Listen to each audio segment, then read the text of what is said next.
Hey, you guys, this is Christina with Leads and Leverage, and I am here today with you for another episode of The Ribbit Show.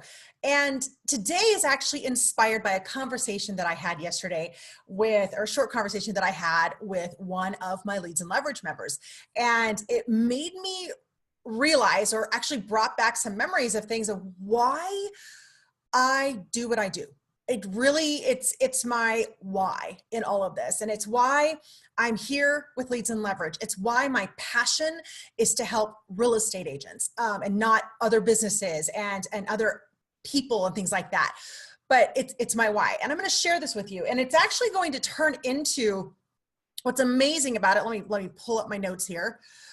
Is that I realized that there's actually three key ways or three key things that will tell you as an agent whether you're going to be successful in real estate or you're going to fail miserably. And these key elements are they're different. I see all the time agents living in these and not knowing it because we're not told, we're not taught, we're manipulated by the industry, by our brokers, and not in a bad way. This is not like they're evil and they're out to get you. It's just that we're not actually taught these things. And that's what bugs me most about our real estate industry. And I want to share this with you guys.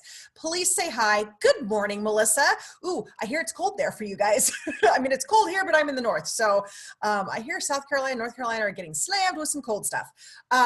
So what are the three key things? Well, the very first piece of this is that your reality begins with belief. And I know there's other people who have said different things different ways, but this morning I was thinking about it. I'm like, if you don't actually believe that what I'm going to tell you, like that you are a business owner, you're never going to live that reality. So my question in this, the title of this Ribbit Show was, do you actually have a business or are you just working at a job? And these are three things that you're going to know that. So overlying all of this is your reality begins with your belief. So if any of these three, which I'm positive that most of you are going to have at least one of these, I've dealt with them. Other people have dealt with them. But if any of these three are there, then you don't believe truly in your heart of hearts, you don't really believe that you have a business. And so therefore your reality does not reflect that. So here's the thing. The very first one, I'm going to do these out of order, but the very first one that I see all the time is you are not the interviewee. And here's what I mean by that. When you are, and I'm talking about from the perspective, from all perspective, you with your clients, prospective clients, you with brokers, you with vendors, you with franchises, you with everything. You are not the interviewee. You're the interviewer. This is your business. So you know that it's your business and you are the one interviewing the broker. You're the one interviewing the vendor. You're the one doing the interviewing. It's not the other way around. And so many agents I watch, they get out of licensing, and they get their license and then they're like, yeah, I'm going to go be interviewed by Keller Williams or Remax, or I'm not dissing brokerages. I'm just naming things. I'm going to go be interviewed by XYZ broker. And I'm like, no, you're not. You're the interviewer. You're not an employee. This is your business. Now, I understand that in order to operate as an agent that we need to be under the guise of a broker. I get that. It's kind of like, I'm trying to think of other things that it's similar. There's a lot of other things that are very similar in that regard. And I can't think of them off the top of my head, but the key here is you're out to build a business. This is not a job. Now, most of us have just created ourselves a job that we own, a job that owns us, but we're out to build a business. So why do brokers perpetuate the idea that they're interviewing you? You're not an employee. It's your business. You need to be interviewing them. You need to find out, this is not about the tools they offer you, because I have a whole nother Ribbit episode about never ever using your broker tools. That was a hard one, but I have a whole nother episode about that. But this is about, number one, do you agree ethically and morally with that person? with that broker? Do you like their reputation in the marketplace? Not, hey, what can they do for me? Because you're building your own business. They have no power on whether you succeed or not. They have none. Now, we think that going with certain brokers or certain franchises is going to give us a leg up or going to help us. No, it's not. We think it is, but it's not. There's too much evidence suggesting that that's meaningless. It's meaningless. You need to go interview the broker. Can I morally and ethically work with them? That's one of the questions you're going to want to ask. Number two, you're going to want to interview the agents, and you don't want to let them know that you're asking. Like, you don't want to have the broker refer people to you. Go talk to the agents. Now, take those agents with a grain of salt. Remember, about 95% of agents aren't doing squat. They're really not building a business.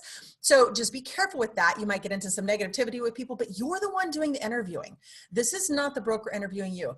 Also, be careful with the 5% that are top producers or whatever. You just have to be careful with that. But you need to interview and look at all of the factors, all of the things. Go interview lenders and ask them what they think about that brokerage. Go interview title companies and ask them what they think about that brokerage. This is an important decision. You see people bouncing and bouncing and bouncing around constantly. That's not good for your business. We think, we get into the state that, oh, this brokerage will help me more. It's not the brokerage, it's you.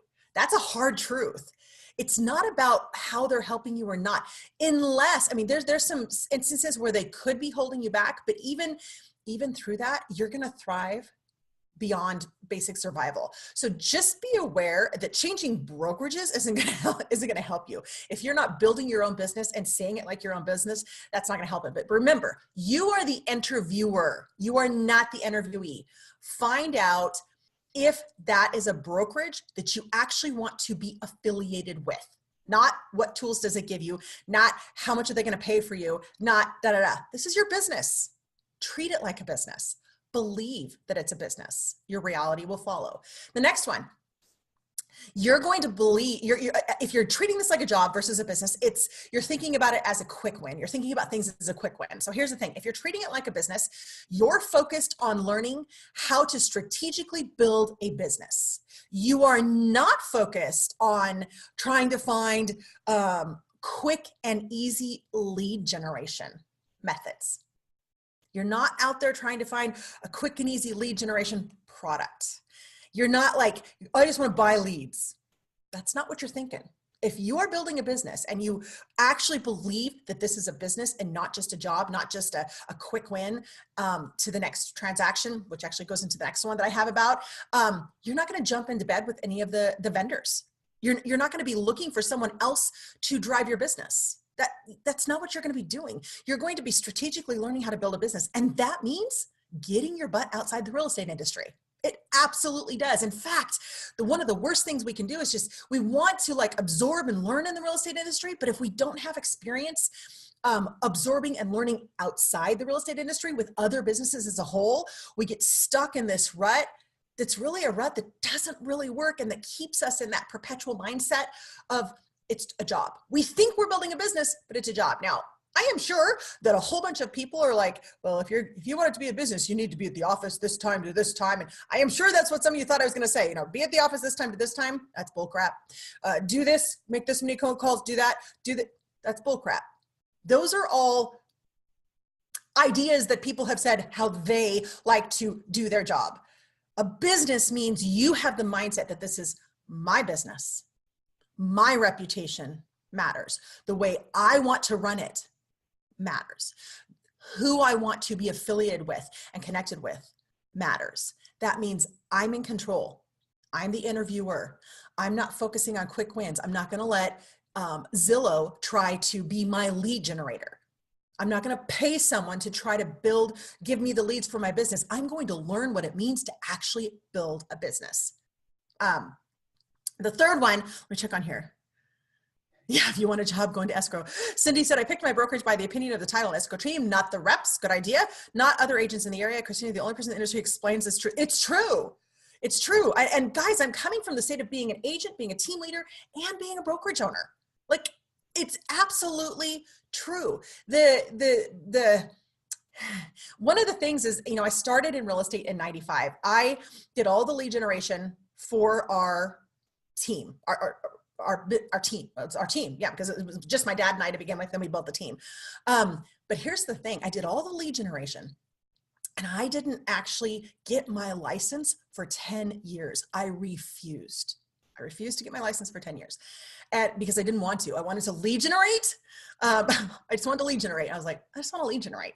And that's my passion. I love doing that. I love growing businesses. So that was my big thing. I'd done it for another business that we had before, and then did it for another business while I was doing real estate. And so when I did finally go to the licensing classes, this is what I heard. I had been running the building the business and working with my dad, who's an entrepreneur, since I was 14. And me, in fact, when I was 14, I had the business idea. I was 14, couldn't sign contracts. So my mom and dad signed contracts and we started a chain of stores, sold them, got into real estate. I went to college, they got into real estate. And so it's kind of like this.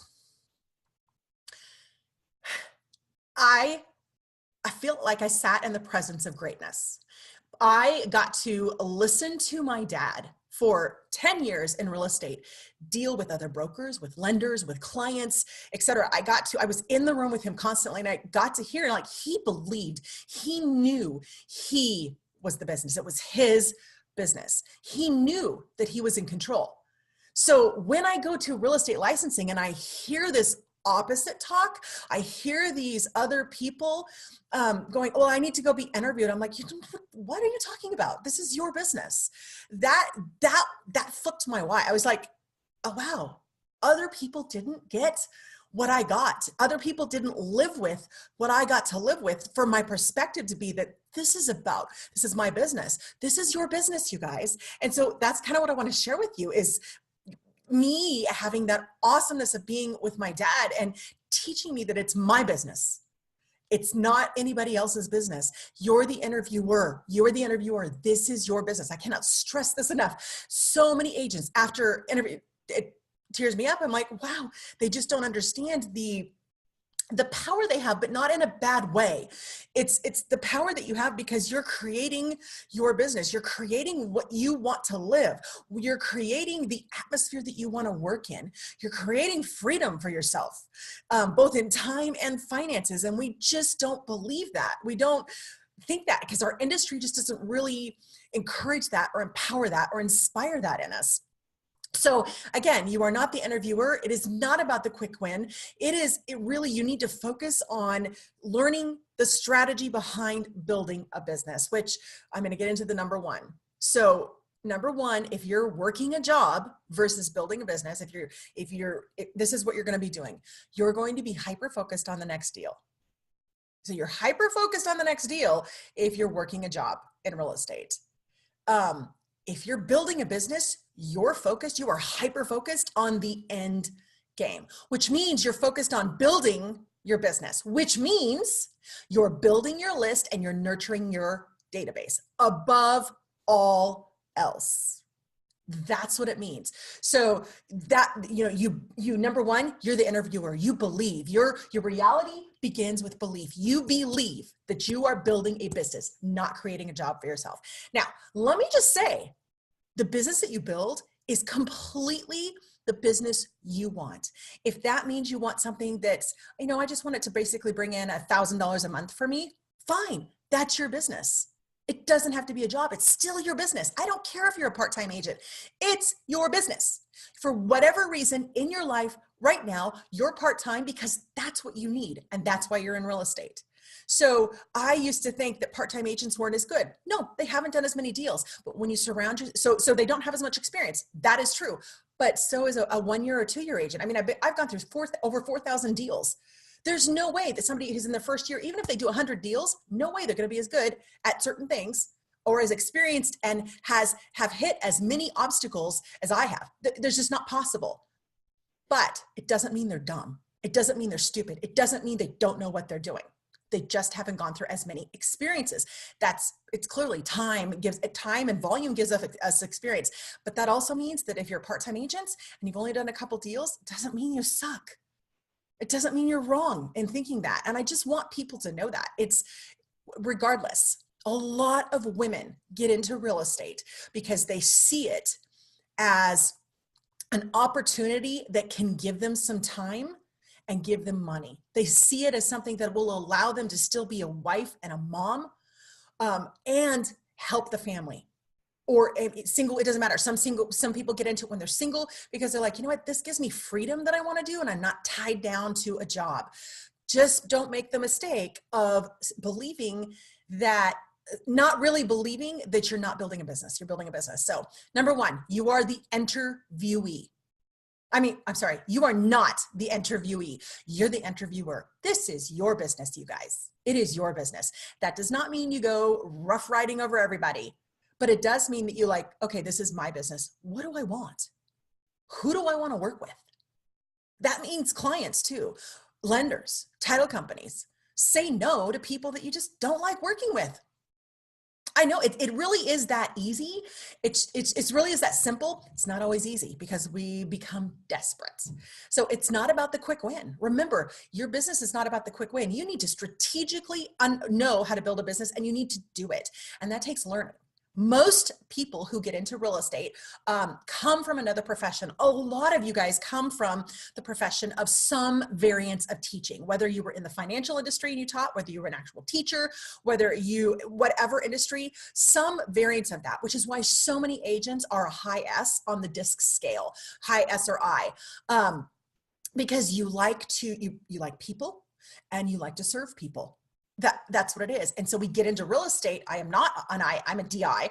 So I'm a little more task driven than people driven, but ISs or SIs get into real estate, and they get in with the intent of serving, and they get overwhelmed with smarmy sales, which just not suit them. Doesn't suit most of the population either, guys. So you're right there with them. So you are not the interviewee, you're the interviewer. It is not about the quick win. It is about the long game. You need to understand the strategy, that it's going to take time, that you need to be consistently building towards it. You are not hyper-focused on the next deal. When you are hyper-focused on building your list and nurturing your database, when that's your hyper-focus, the next deal is going to come and come and come. You're going to get come list me calls. You're not even going to be thinking about the next deal because there will always be a next deal, always. So hopefully this helps you guys. The 3 keys that basically tell you if you are going to be successful and build a successful real estate business, or if you're going to pretty much fail miserably. And I say fail miserably because we're miserable when we fail. Now, we're not a failure when we fail. Fail, learn your lesson, grow from it. So yeah, I'm just curious what you guys think about this. Really good comments so far in the comments below. I love it. Thank you, Eric, Melissa, and Cindy. Hi, Rebecca. You guys, you can just comment below and let me know. Thank you so much for even giving me the time to speak into your lives.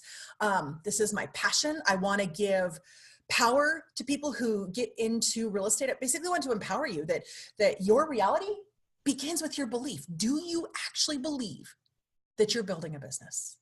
Do you actually believe that? And those 3 actions that I just told you about, if you're working your business in any of those 3 actions, you don't yet fully believe that you're building a business. And so I want to encourage you to take action, because action begets belief also. So your reality begins with your belief, but action begets belief. So I want you to take action. Let me know how you're doing. Love you guys. Thank you so much. And I will see you guys again in the next couple of days. Have a great day.